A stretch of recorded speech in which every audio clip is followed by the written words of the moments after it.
Hello बच्चा लोग, welcome back to JEE guide by ITN. तो आज अपन लोग अपनी फ्रीक्वेंटली आस्क्ड क्वेश्चन की सीरीज को कंटिन्यू करते हुए एक और क्वेश्चन करेंगे। तो आज का जो क्वेश्चन है ना, ये केमिकल थर्मोडायनेमिक्स से है। और ये क्वेश्चन मतलब आज मैं दो क्वेश्चन सॉल्व करूंगा। दोनों ही क्वेश्चन इंपॉर्टेंट है आपके जेई पर्सपेक्टिव से, क्योंकि ये दोनों ही फ्रीक्वेंटली आस्क्ड क्वेश्चंस में से एक है। और ऐसा इसलिए है क्योंकि इसमें जो इक्वेशंस बनेंगी ना, वो इक्वेशंस आपके हर काइंड ऑफ क्वेश्चन में यूज हो जाती है, इसलिए ये थोड़ा इंपॉर्टेंट ज़्यादा है। तो पहले क्वेश्चन से चालू करते हैं। इस क्वेश्चन में अपने को क्या बोला है, अपने को एक रिएक्शन दी है C2H4 with 3O2। So this is basically a combustion reaction, because upon oxygen के साथ एक रिएक्शन करवा रहे हैं। इसमें अपने को बोला amount of heat produced as measured in bomb calorimeter. तो सबसे पहले ये जानना जरूरी है कि बॉम्ब कैलोरीमीटर क्या होता है। तो जो बॉम्ब कैलोरीमीटर होता है ना, ये वर्ड जेई अपने क्वेश्चंस में कई बार यूज करता है। बॉम्ब कैलोरीमीटर जब भी दिया, इसका मतलब होता है constant volume process, because bomb is a device जिसके अंदर अपन जब भी कोई भी प्रोसेस करते हैं, उसकी वॉल्स बेसिकली पैक्ड रहती है। This is a constant volume process. तो जब अपन यहाँ पे अपनी फर्स्ट लॉ ऑफ थर्मोडायनेमिक्स की क्वेश्चन लगाएंगे ना, कि change in internal energy is equal to Q plus W।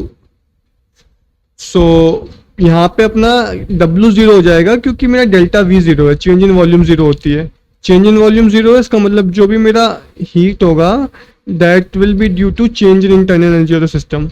ठीक है, तो ये हमेशा याद रखना कि जब भी अपने को बॉम्ब कैलोरीमीटर में कोई भी हीट दे रखी है, that is our delta U। और क्योंकि ये कंबशन रिएक्शन है, कंबशन रिएक्शन में हीट रिलीज होती है, it means heat is released by the system. और हीट रिलीज है तो फिर वो नेगेटिव होगी। इसका मतलब अपना जो डेल्टा U है वो यहाँ पे अपने को दिया हुआ है -1406 किलो जूल पर मोल। ठीक है, क्योंकि कंबशन रिएक्शन हमेशा एक्सोथर्मिक होती है, इसलिए डेल्टा U नेगेटिव है, because heat is released by the system. तो ये अपने इस लाइन का मतलब हो गया। टेम्परेचर अपने को दिया हुआ है 300 केल्विन। देन अपने से पूछा है minimum value of T delta S needed to reach equilibrium. तो अपने को ये क्वेश्चन पता है, डेल्टा G बराबर delta H minus T delta S। Equilibrium पे डेल्टा G जीरो हो जाता है, तो उस केस में delta H is equal to T delta S। तो अपने को T डेल्टा S निकालना है, इसका मतलब अपने को डेल्टा H की वैल्यू पूछी है। तो एक इक्वेशन अपनी ये हो गई, दूसरी इक्वेशन अपन लोग डेल्टा H के लगा लेंगे। डेल्टा H की इक्वेशन क्या होती है, डेल्टा H की इक्वेशन होती है delta U plus delta NgRT। ये अपन ने पढ़ी है ना, बहुत ही बेसिक इक्वेशन है केमिकल थर्मोडायनेमिक्स की। तो अपन ने डेल्टा U निकाल लिया, मतलब अपने को दिया हुआ था -1406। -1406 प्लस डेल्टा Ng कितना है, delta Ng is change in gaseous moles. यहाँ पे है 2CO2 गैसियस, तो प्रोडक्ट में 2 है, ये तो लिक्विड है, माइनस रिएक्टेंट में कितना है 3 यहाँ पे 1 यहाँ पे, ये तो लिक्विड है, तो यहाँ पे 3 + 1 4 हो जाएगा। डेल्टा Ng हो जाएगा -2। ठीक है, डेल्टा Ng हो गया -2। तो वो अपन यहाँ पे यूज कर लेंगे, -2 इंटू R अपने को दिया हुआ है 8.3 जूल पर केल्विन पर मोल, लेकिन 1406 किलो जूल में है, तो अपने को R को भी किलो जूल में कन्वर्ट करना पड़ेगा। ये हो जाएगा 8.3 इंटू 10⁻⁻3, क्योंकि मैंने इसको किलो जूल में कन्वर्ट कर लिया, इंटू टेम्परेचर अपने को दिया हुआ है 300 केल्विन। ठीक है, अब इसको सॉल्व करते हैं।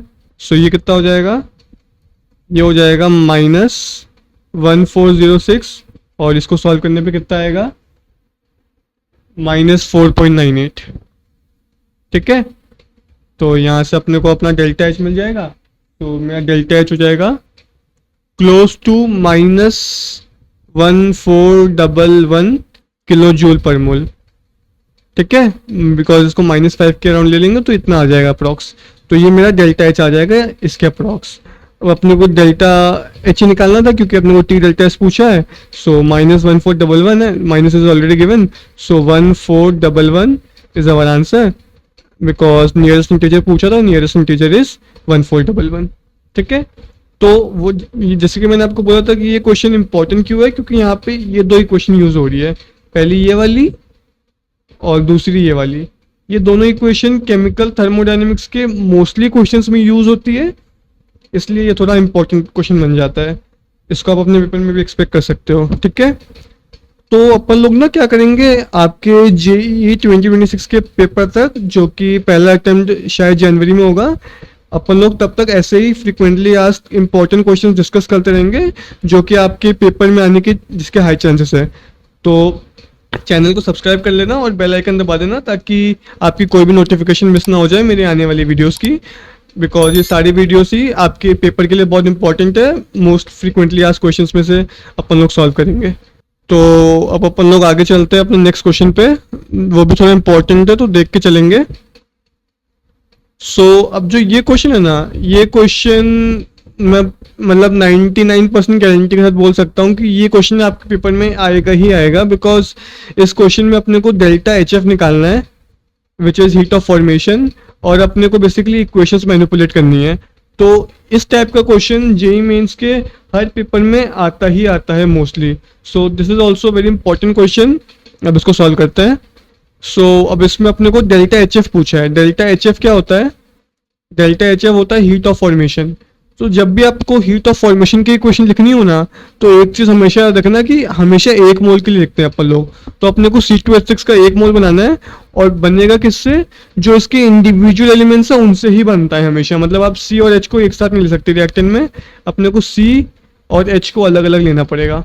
और अपने को पता है H तो H2 के फॉर्म में एग्जिस्ट करता है, तो ये अपनी इक्वेशन बनेगी। अब इसको अपन लोग बैलेंस कर लेंगे, तो यहाँ पे आ जाएगा 2C और 3H2। तो ये अपनी डेल्टा एच एफ अपन इस इक्वेशन से निकाल सकते हैं C2H6 का। हमेशा ध्यान रखना, इसका हमेशा 1 मोल लेंगे अपन लोग, और इसके इंडिविजुअल एलिमेंट से इसको अपन लोग बनाएंगे। सो यहाँ पे 2C और 3H2 आ जाएगा, ठीक है। तो अपने को ये इक्वेशन बनानी है गिवन इक्वेशन को यूज करके। तो देखो, अब जो अपने को ये वाली इक्वेशन दी है, इसको अपन लोग अगर 2 से मल्टीप्लाई कर देंगे तो अपना 2C बन जाएगा। तो ये बन जाएगा 2C plus 2O2 will give me 2CO2, ठीक है। अब अपने को चाहिए 3H2, तो इस इक्वेशन को अपन लोग 3 से मल्टीप्लाई कर देंगे तो 3H2 बन जाएगा। सो 3H2 plus 3/2O2 will give me 3H2O, ठीक है। बच्चा ये वाला C2H6, तो वो अपने को डायरेक्टली दिया हुआ है, अपन लोग इस इक्वेशन को इन्वर्ट करके लिख देंगे, क्योंकि अपने को 1 ही चाहिए, यहाँ पे भी 1 ही है। तो इस वाली इक्वेशन को जब मैं इन्वर्ट करके लिखूंगा तो ये कुछ स्टेप से होगा, 2CO2 plus 3H2O C2H6 plus 7/2O2। अब इन तीनों इक्वेशन को अपन लोग देखो ऐड करेंगे तो क्या हो जाएगा, यहाँ से अपने को 2C मिल जाएगा जो अपने को चाहिए, यहाँ से अपने को 3H2 मिल जाएगा, ये 2O2 और 3/2O2 मिलके 7/2 बना देंगे, वो यहाँ से कैंसिल हो जाएगा। सो ये दोनों कैंसिल हो जाएंगे, और ये 2CO2 यहाँ से कैंसिल हो जाएगा, 3H2 यहाँ से कैंसिल हो जाएगा। तो देखो अपने को वही इक्वेशन मिल गई जो अपने को चाहिए थी। तो अपन अपना आंसर सीधे से लिख सकते हैं। इस इक्वेशन को अपने मल्टीप्लाई किया 2 से, सो इस इक्वेशन का डेल्टा एच है -393। सो ये हो जाएगा 2 टाइम्स -393.5। फिर अपन ने इस इक्वेशन को मल्टीप्लाई किया 3 से, सो यहाँ पे हो जाएगा प्लस 3 टाइम्स -286, ठीक है, -286।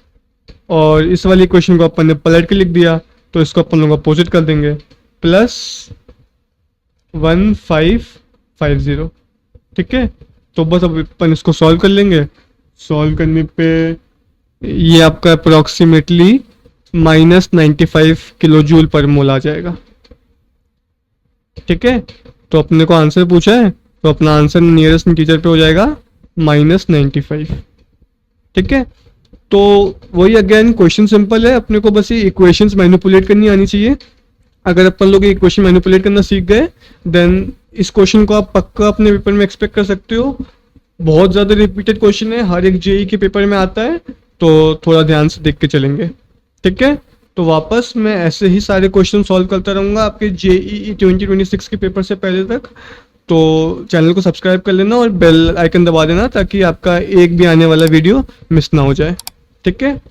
तो अब अपन लोग अपने अगले वीडियो में मिलते हैं, तब तक के लिए बाय।